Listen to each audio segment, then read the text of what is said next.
മുസ്ലിങ്ങളെ മാത്രം ഒഴിവാക്കിയുള്ള പൗരത്വ നിയമം ഭിന്നിപ്പിനും മതധ്രുവീകരണത്തിനും കാരണമാകുമെന്നാണ് ഉയരുന്ന പ്രധാന വിമർശനം. CAA-ക്കെതിരായ ഹർജികൾ നേരത്തെ തന്നെ സുപ്രീം കോടതിയുടെ പരിഗണനയിലുണ്ട്. ഇത് തീർപ്പാകും മുൻപ് നിയമം നടപ്പിലാക്കുന്നത് തെറ്റായ നിലപാടാണ് എന്ന് മുസ്ലിം ലീഗ് ചൂണ്ടിക്കാട്ടുന്നു. പൗരത്വത്തിനായി അപേക്ഷിക്കാൻ മുസ്ലിങ്ങൾക്കും അനുമതി നൽകണമെന്ന് ലീഗ് സുപ്രീം കോടതിയിൽ ആവശ്യപ്പെട്ടു. CAA നിയമം പാർലമെന്റ് പാസ്സാക്കിയത് 2019 ഡിസംബറിലാണ്. അതിനുശേഷം 4 വർഷം കഴിഞ്ഞു. 4 വർഷത്തോളമായിട്ട് ഒന്നും ചെയ്തിരുന്നില്ല. ഇത് പ്രാബല്യത്തിൽ കൊണ്ടുവരാനുള്ള ചട്ടങ്ങളൊന്നും അവർ പാസ്സാക്കിയിരുന്നില്ല. ഇപ്പോൾ ഈ ഒരു സമയത്താണ് അവർ ചട്ടങ്ങൾ കൊണ്ടുവരുന്നത്. അപ്പോൾ അതിൻ്റെ അർത്ഥം എന്ന് പറഞ്ഞാൽ ഇപ്പോൾ അത് പ്രാബല്യത്തിൽ വരും.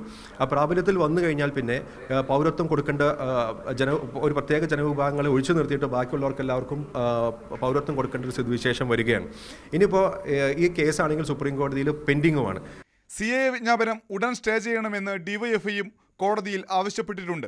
പാകിസ്ഥാൻ, അഫ്ഗാനിസ്ഥാൻ, ബംഗ്ലാദേശ് എന്നിവിടങ്ങളിൽ നിന്നുള്ള 6 ന്യൂനപക്ഷ മതവിഭാഗത്തിലുള്ളവർക്ക് ഇന്ത്യൻ പൗരത്വത്തിന് അപേക്ഷിക്കാനുള്ള പോർട്ടൽ സജ്ജമായി. വീണ്ടും പ്രതിഷേധങ്ങൾ ഉയർന്നു തുടങ്ങിയതോടെ ചില വിശദീകരണങ്ങൾ നൽകുകയാണ് കേന്ദ്ര സർക്കാർ.